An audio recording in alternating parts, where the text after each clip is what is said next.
for the 2-1. Hit high in the air. Deep right field. Martin back at the wall. It's gone. Teddy Giefer delivers a game-tying 2-run homer.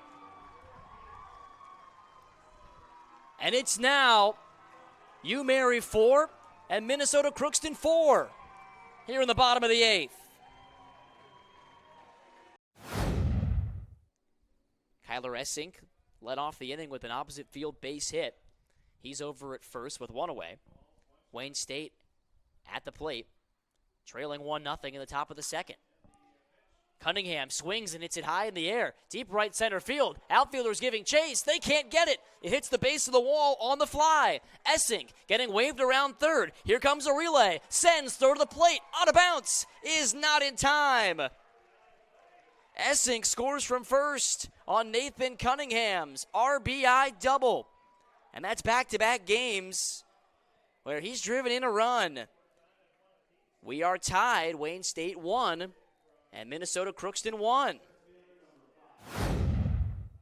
Runners will get their head starts. Giefer at second, Jelly at first. Kilzer from the stretch delivers a swing and a miss on a changeup buried in the dirt. And the drop third strike thrown to first by Wells to retire the side. The fourth strikeout of the night for Josh Kilzer. And he throws a third scoreless inning of relief. For the Golden Eagles in the fifth inning, no runs on no hits, but 2 men left after the walk and the hit by pitch. And through 5 innings, Minnesota Crookston has left 7 men on base. They trail Wayne State 4-2. Hitters 4, 5, and 6 will come to the plate for the Wayne State Wildcats in the top of inning number 4. They trail 2-1 here against Minnesota Crookston. First time these teams have met since late February. A series won by Wayne State 3-1. Wells swings at the first pitch. It's a grounder to third. Tough hop Satcham up with the throw, and it's wide of the first baseman, Giefer's glove. And so it goes to the backstop and rolls back towards the first base bag. No extra advance on the throw. But this will likely go down as a throwing error, and the second error today for Minnesota Crookston. Sawyer Satcham gets tagged with the E5. And for the third inning in a row, the Wildcats have the leadoff man aboard. Essink was that leadoff man who reached back in the second when he singled and scored the Wildcats' only run. Dykhoff's pitch misses high and wide on a heater 1-0.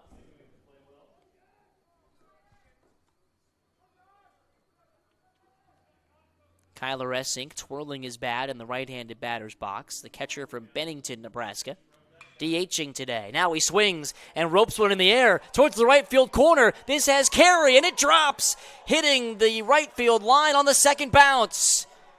From first base, Wells saw it late. He cruises into third, but Essink moves into second base with a stand-up double.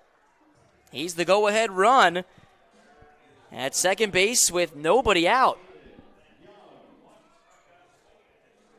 That one hit a mile into the air, sort of drew like a golf shot, and hit that yellow line on the wall on its third bounce. Some serious spin on that one. And Caden Young, the first baseman, will bat with Wells at third, Essink at second. Dykhoff's pitch. Slider moves towards the back foot, down and in. Young struck out looking. Back in the second inning, he didn't like a lot of the calls in the at-bat as he got punched out on a pitch that he thought was outside, the 1-0. Swing and a miss. He's protecting that outside part of the plate now and expanded the zone 1-1. Young, another JUCO transfer, played at Northeast Community College with the Lynham Twins in this Wayne State lineup. 1-1 pitch. Fastball, outside edge again. That's where Dykoff has attacked Caden Young tonight, and he's ahead again, 1-2.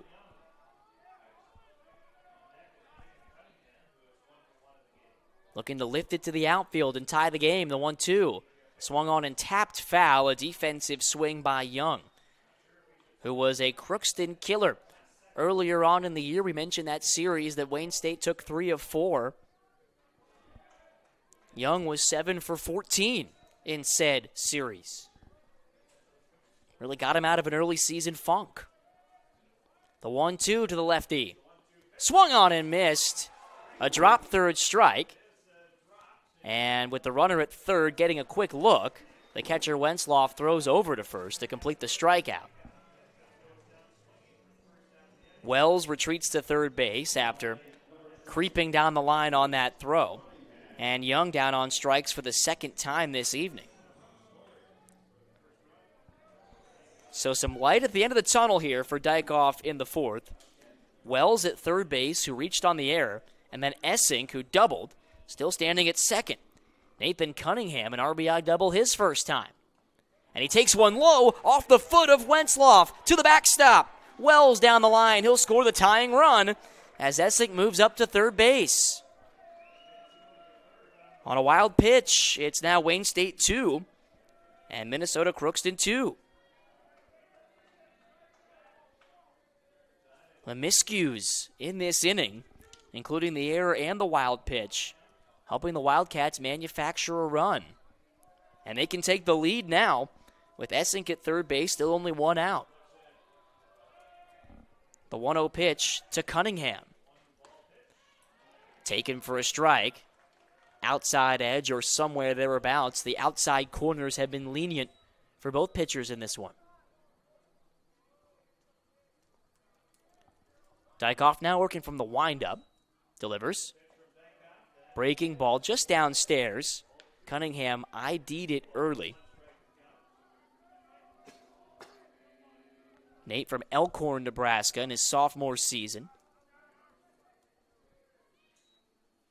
Playing in just his 7th game. He will watch a 2-1 breaker down and away. And Dykoff's 50th pitch of the evening will be a 3-1 delivery to Cunningham. Here it is. Swing and a miss. Pulled the string with a changeup. It got a lot of the plate, but it had good movement. Count is full. Essink has already scored 1 run today. He's over at third with a small lead. The 3-2 pitch. Fouled straight back. Running up in away from the barrel of Cunningham there. Cunningham not just great on the ball diamond this season for Wayne State, great in the classroom, was awarded the Elite 18 award, 4.0 GPA this season. On 3-2, he swings and misses. Expanded the zone on a changeup low. Back-to-back strikeouts for Dykoff. And if not for the wild pitch, he'd have a chance to escape this inning unscathed. However, Trey Wells came down and scored on the wild pitch during that last at-bat. And the batter is Cam Madsen. With a man at third, 2 outs. The pitch. Ripped in the air, right center field, tailing towards the gap, and it's down! Madsen, a wide turnaround first. He'll head for second and make it there standing.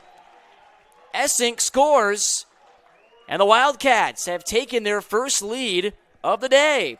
Wayne State 3, Minnesota Crookston 2. That ball was well struck off the bat with some serious English on it. That spun away from the center fielder Headley, who was in a full sprint to get there. And so, 2 runs across in the inning have turned a 1-run deficit into a 1-run lead for Wayne State. Cade Lynham, the 9-hitter, at the plate now. Watching a breaker at the knees for strike 1. So the inning started with men on second and third. And the wild pitch and the double have brought both of those runners in. And Cam Madsen continues his strong postseason. The 0-1. Swinging a foul ball off the end of the bat and way out of here off to the third base side. Madsen is 5 for 10 in the postseason. How about that? For the center fielder, hitting .240 coming into this tournament. Runner at second is Madsen now. The 0-2 pitch upstairs on the right fielder Lynham. And the count goes to 1-2.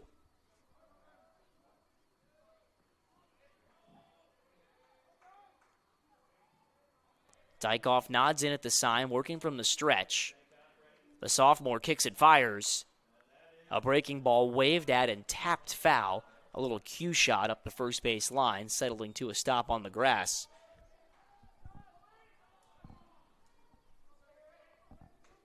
Golden Eagles will have the bottom of their order. 2 up to start the bottom of the fourth. Another strike would get them there. Lynham a fly out to center his first time.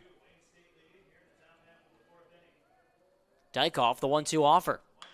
Swinging a ground ball up the middle. Long range Goodwin has it, scoops, pump fakes his throw to first, and looks back to third. Everybody's safe. Now that ball was hit too slowly for Goodwin to have a chance at the speedy Cade Lynham. He pump faked his throw to first, hoping to bait Cam Madsen into running from third, but Madsen stayed put. It's an infield single for Lynham and a big opportunity for Chase Douglas with runners at the corners and 2 outs. Douglas has 56 hits this season. 2 of them homers. He's driven in 29 runs. On base at a .442 clip. His average an even .333 coming into this one. And he swings and misses off balance as his back foot flies open. On the Dykoff change, it's 0-1. Junior from Marshall, Minnesota. Having a career season. Standing in on the right side against Dykoff. The 0-1. Breaking ball hit back up the middle. Over the mound. It rolls into Sen's glove at second base. He'll jog to the bag and beat Lynham there by 2 steps. That fielder's choice will end the inning, but not before the Wildcats take the lead with 2 runs on 3 hits, an error, and 2 men left. The score, Wayne State 3, Minnesota Crookston 2. It's an elimination game on the NSIC network. We go to the bottom of the fourth next.